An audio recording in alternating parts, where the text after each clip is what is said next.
Hello everyone! Today I'm going to show you how to turn any crochet project into a curtain.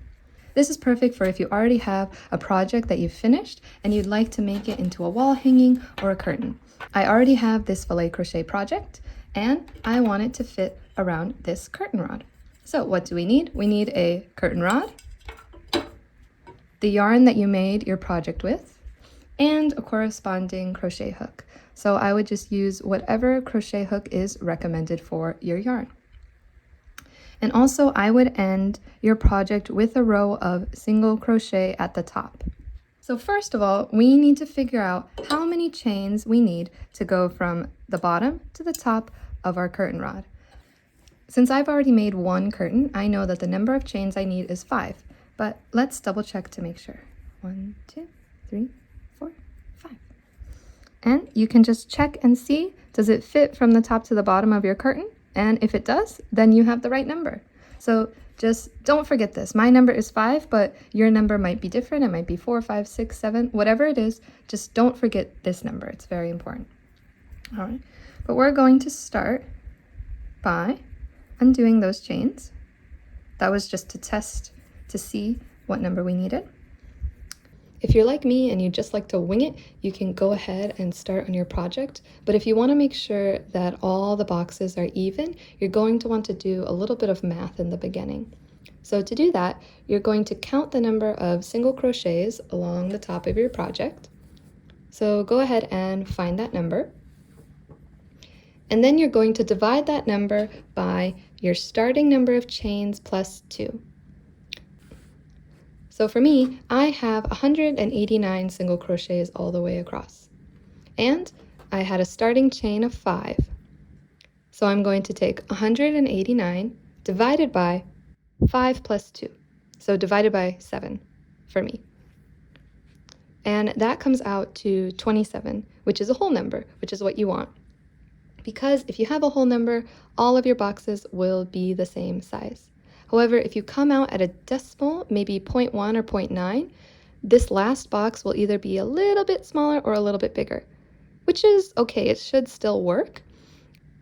If you do the math and the number you come up with is 0.5, you may have a little bit of problem in your last box because the box will be about half the size that it needs to be and it may not fit the curtain rod.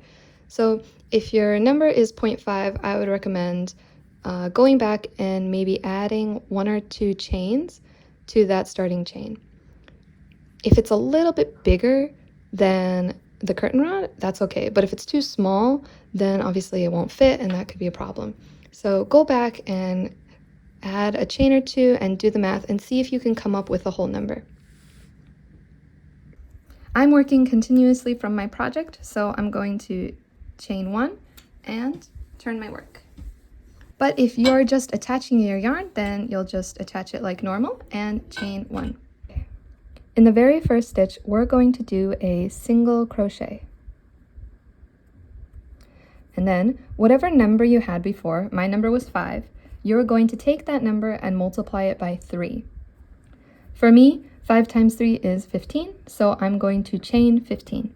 But for you, just take whatever that starting number of chains was and multiply it by 3. So I will do my 15.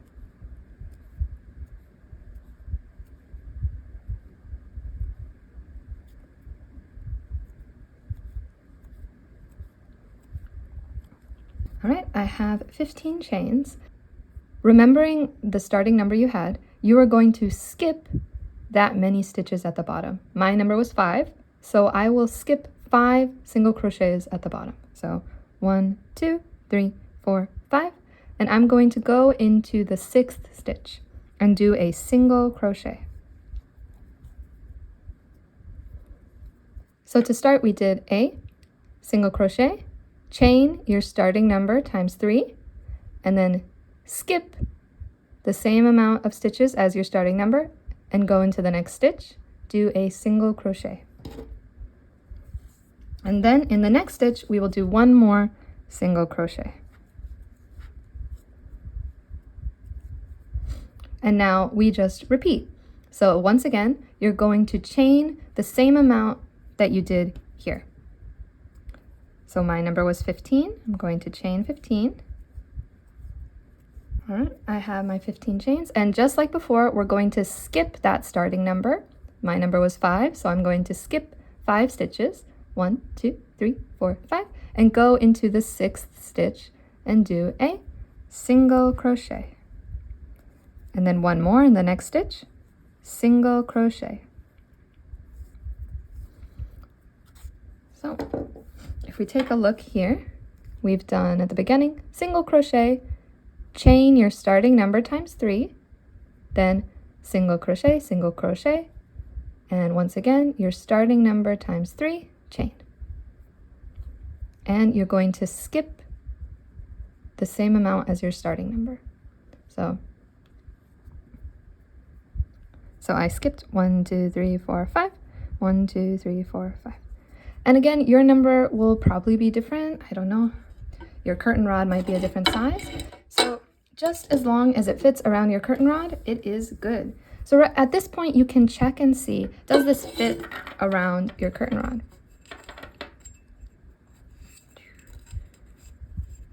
And for me, it's a perfect fit. So if yours is too small, you can go back and add a few chains to your beginning number. And if it's too big, you can go back and take out a few. So this is really important. You don't want to finish your project and realize that it doesn't fit. So just make sure that at this point, your chains fit around your curtain rod. And then we're just going to repeat this all along the top edge until we get to the left top corner of our project. So I'll show you once more. I'm going to chain the starting number times 3. So mine was 5 times 3, that's 15. And then you will skip the same amount of chains as your starting number. So 1, 2, 3, 4, 5. I'm going to go into the 6th and single crochet. And then in the next stitch, single crochet. So all along the top, you're just repeating this again and again, all the way to the left corner. Once you get to the end of the row, you may find that you don't have the perfect amount of stitches, but that is okay. Luckily, I have exactly the amount of stitches I need, but if yours is just a few off, it'll be okay, I promise. So I will go and do a single crochet in the very last one.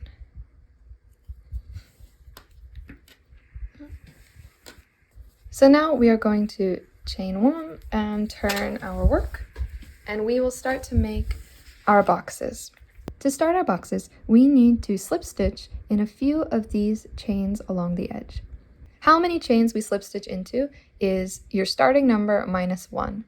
So my starting number was 5, so I will slip stitch into 4 chains. So take whatever your starting number was, subtract 1, and slip stitch that many chains. So make sure you're starting above this single crochet. And I will do 1,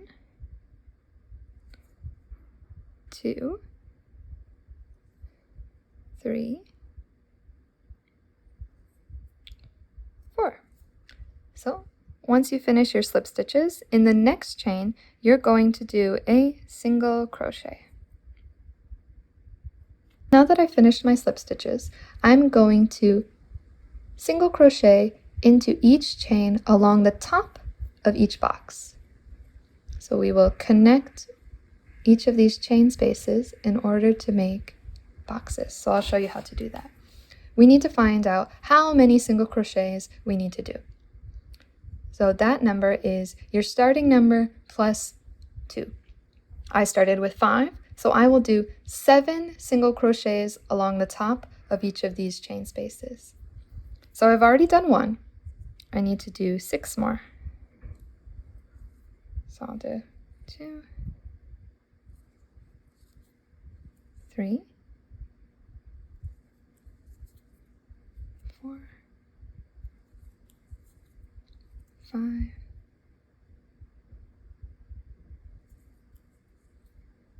6, 7.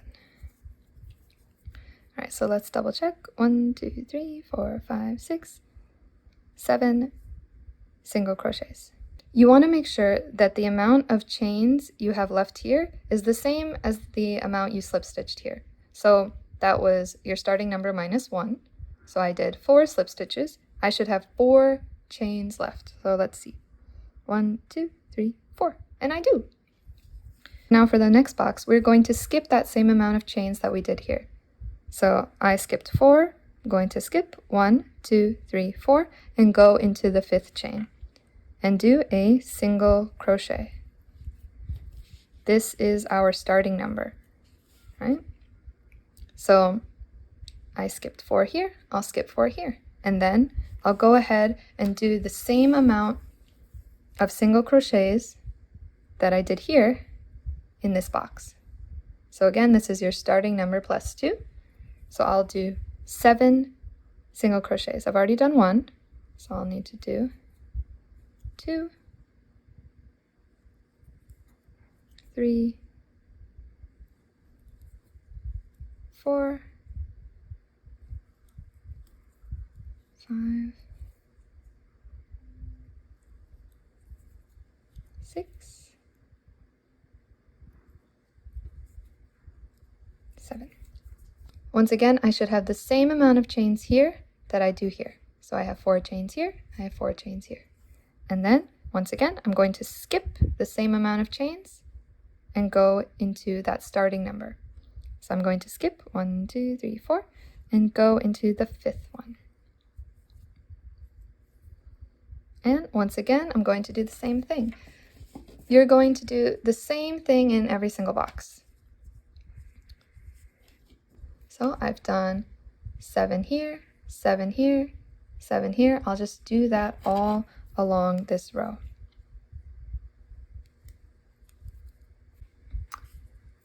And as we've done a few boxes, you can kind of see that it perfectly makes this little square. And if you want to double check again, you can just make sure that your curtain rod fits. And if it does, you're good to go. So once you come to the end of the row and you have all your little boxes, we should add a few more rows of single crochet above this. So we're going to chain 1 and turn our work. Along this top row, we're just going to do 3 more rows of single crochet. So we'll go to the end of the row, chain 1, turn our work, come back, chain 1, turn our work, and do 1 more. Do that so we have a total of 4 rows of single crochet here. And I'll meet you when we're there. Once you finish your 4 rows of single crochet, you are pretty much done. Woohoo! By having these extra rows of single crochet, you make this cute little ruffle at the top of your curtain. You can always add a decorative border, like I've done here with this shell stitch. And this just gives it even more of a little ruffle at the top, so I think that's super cute. But you can leave it like this too, and it's also really, really cute. I hope you enjoyed today's tutorial, and I hope it was useful for making your own curtain. Bye-bye!